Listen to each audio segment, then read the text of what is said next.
penny for your thoughts on the TV show Adolescence, the red pill ideology, and the right-wing pipeline. So disclaimer about the TV show Adolescence. If you have watched this, please proceed. If you have not watched this, go ahead and pause it, save it, come back to it. Watch Adolescence. It's a limited series on Netflix. I think it only has like 3 or 4 episodes. It's not a long watch, and then come back here so I can get penny for your thoughts. We got a different change of scenery. I'm taking care of my dad right now, and I watched this TV show on the flight over, and I was not expecting what I saw. I don't know what I was expecting. I definitely wasn't expecting this TV show. But now that the people who haven't seen it are gone, it's just us. Hit me with what you're thinking. Quick recap. The show follows the murder of a girl who was murdered by her classmate after she rejected him. There's things that happened in between, the beginning and the middle. But the crux of the motivation was humiliation. It was rejection. It was entitlement. And it got me thinking about so many things about red pill ideology. This is kind of like the first TV show that I've seen tackle something this directly in terms of like red pill content. But one thing that I think people completely miss out on or overlook is that there are so many layers to red pill ideology, and it's super easy to just chalk everything up to being an incel, or we just throw that around very casually, but that's not the reality. It is a spectrum. I say this because I told someone the other day that I had like a brief stint where I fell down the right-wing pipeline. And then I sat back and I said, well, why do you think that? Why do you think that you had a brief stint in the right-wing pipeline? And I was leaning back and I was thinking about, how at the time I was working out a lot. I was really deep into self-improvement. I was just really focusing on trying to be a better person to myself, to the people around me. I had like this event that kind of just like really shook me that, hey, you're not the person that you thought that you were. And maybe you should go about trying to be a better person. And so I fell very deeply into okay, how do I improve myself? How do I take better care of myself so I'm not becoming a slave to, instant gratification? How do I become someone who listens more than they speak? How do I do this? And then I was like, well, why am I considering that a right-wing thing? Why do we do that? How did we allow the basics of taking care of yourself, of being a responsible person? How did we let that be co-opted by one side or the other? It doesn't matter. How did we let that be co-opted by a side? There are no sides. There's no war but the class war, baby. But how did we allow that to be co-opted or shoved into one side? And that just really got me thinking about how it truly is a spectrum. I do a lot of investigative research, a lot of investigative journalism for these video essays that I do. And so I have to be in certain spaces so I can get kind of like a nuanced understanding of what's happening. And so I'll be in these, these red pill groups. What I have found is that in these groups, there are people who are truly focused on self-improvement. There are people who are, trying to get a workout teen or be better, or, they're trying to do the things. But like any spectrum, there are extremes, and that there are men in these groups where you can feel the disdain for women dripping out of their posts. Like you can feel it. But that's not everybody. Again, extremes. This show did a really good thing with highlighting what I think is one of the biggest problems. And it's that kids and teenagers, hence adolescents, are filled to the brim with black and white thinking. There is no nuance.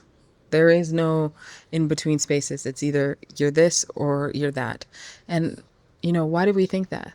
Just because you don't believe in hookup culture doesn't mean that you're conservative or right wing. It's like the over labelification, like the over labeling of things causes people to have to fit everything inside of this one personality box or identity. And, being a teenager or a kid, that makes it that much easier because they naturally see the world in extremes. They see good, bad. They see black or white. There is no in between. There's no place where you can have contradictory ideas and they know how to navigate or, take what they want and leave the rest, because they haven't fully developed the nuance to navigate these complex ideas. They haven't developed the know-how to navigate what they're seeing online, and that's making them vulnerable to radicalization. So something could start out as something very benign. I think the dad even said it at one point in time in the show that he had just started looking for workouts. And, eventually he was on that pipeline, and he had the nuance to be able to turn away from it and say, okay, hey, this is kind of extreme.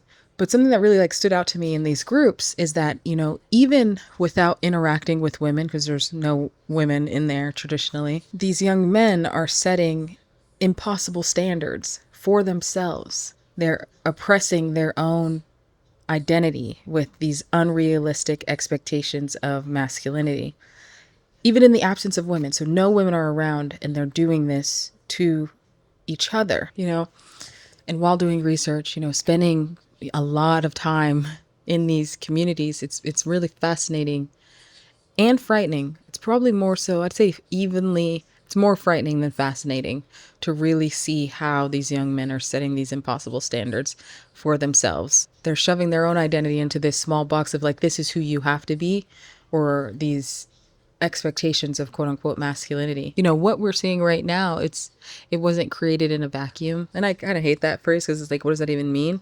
Is it just didn't happen, like most things in this part of the world, this consistent back and forth, the like adversarial approach between men and women has been exacerbated by, capitalism and consumerism. It's been exacerbated tenfold. And, people will want to blame things like feminism exclusively, but when you think about what capitalism has done, in the sense that it has monetized and amplified this frustration, and it's turned around and taken this frustration and it's packaged it and it's sold it back as a course, as content, as ideologies. A lot of these groups that I'm in, they are the product of, someone developing a course in a quote unquote community to navigate these ideologies. How these children are getting this money, I do not know, but they are being made money off of. Their frustration is being farmed. Another thing that I think the show did a really great job of doing is highlighting the reality that if you are a parent and you aren't talking to your sons, there's some fully grown adult man on the internet is talking to them. Some fully grown adult man on the internet is talking to them. And then they're not just talking to them about working out or developing tips for confidence. They're also dropping full 17-minute videos on how to. That's what's happening. Or they're talking to other 15-year-olds who are repeating what the grown man told them to do. And it just really went to show how like Jamie went from like this shy kid to this person who was motivated to extreme violence, and how easily he was radicalized on the internet, and it had replaced his internal belief system and shaped an aspect of his identity. Creates this situation where you have like the blind leading the blind. So as somebody who was violently stalked, it like escalated to the point where the person who was stalking me broke into my house, and a lot of his rhetoric was, I'm a good man, I deserve a chance. A lot of the same things that you hear in like, red pill manosphere spaces. Because somebody who has gone through and experienced that firsthand, or been on the receiving end of that violence, I feel like a lot of the violent lash outs that are happening, I think more situations than we realize are happening not because of a direct hatred of women, but more so, because a lot of times that isn't fully developed yet. Like, you have to fully cook hate, it has to be like a fully cooked thing. And usually someone pretty young doesn't really have that, or know enough about women personally to have this fully formed opinion just yet, or have like grown this hate. But I think that it's the fact that a lot of these boys and men are putting a lot of their trust into these pseudo mentors who are telling them exactly what they need to do step by step in these very specific ways. Like, they're so drilled down. It's almost like a like, do this, get this result. And when they don't net the results that they were promised, rage ensues, rage happens. It's so specific. This brings about something scary where you have people who are engaging with other people, and they're not engaging with them. They are running a play in their head. They're running a script in their head and seeing their reaction. So now you're not even like fully immersed in the experience. You're doing a checklist about what you were told to do because, this is what women actually like. And if it doesn't net you what you feel that you're entitled to as a result of existing in those spaces, then it's, that I did what you told me to do and that didn't work. And I still didn't get what was promised to me. And instead of, remapping their schema, or trying out a different framework, or trying out a different approach for dealing with living, breathing people, not just bots that you can just, give a prompt to and say, okay, hey, do this. Or even like, questioning if their mentors have lied to them. Not even lied, but if questioning if their mentors left out very specific details, you know? It translates into rage. Did you leave any details out? Like that doesn't happen. It translates into just rage. So I guess my penny for your thoughts is, what do you think the solution is? I think for me, the general pattern with red pill ideology is 80% of women are attracted to 20% of men, of all men. And so I think that what I would love to see more is, the 80% of men who don't seem to fit the narrowly defined ideals of, what success means. Meaning, if you're a part of the group that's, not a 6'6" ultra masculine dude who barely touched weights and has wider shoulders than you'll ever have, like if you're not that dude, I think you speaking up more often and you speaking life into young men who are being preyed upon. At the end of the day, they're like these Andrew Tate cats.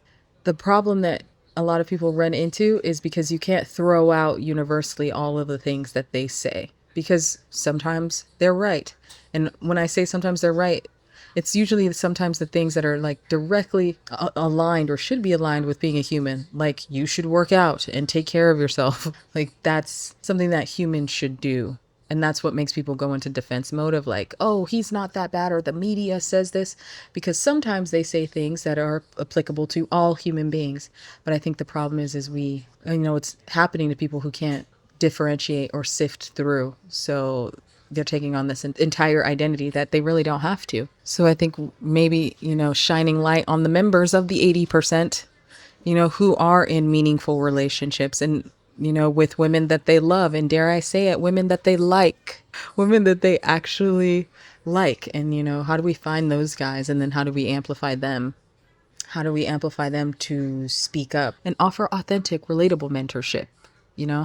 It's the men who don't fit these narrowly defined stereotypes of success that we need to speak up about their experiences. How do we amplify those men so that it can be seen that they're out there, that, there are people out there who are cool and have, friends and loving relationships. How do we shine light on the 80%? And then how can those of us in independent and left-leaning spaces shift our focus from purity testing or doing this thing where we're like pushing people away for not fitting perfectly within the specific boxes that, we say that they have to fit in? How do we shift away from that? It's instead maybe like we focus on creating the communities that we would need to create in order to replace those toxic standards that like a lot of the guys like Tate and Fresh and Fit are using for their monetization strategy.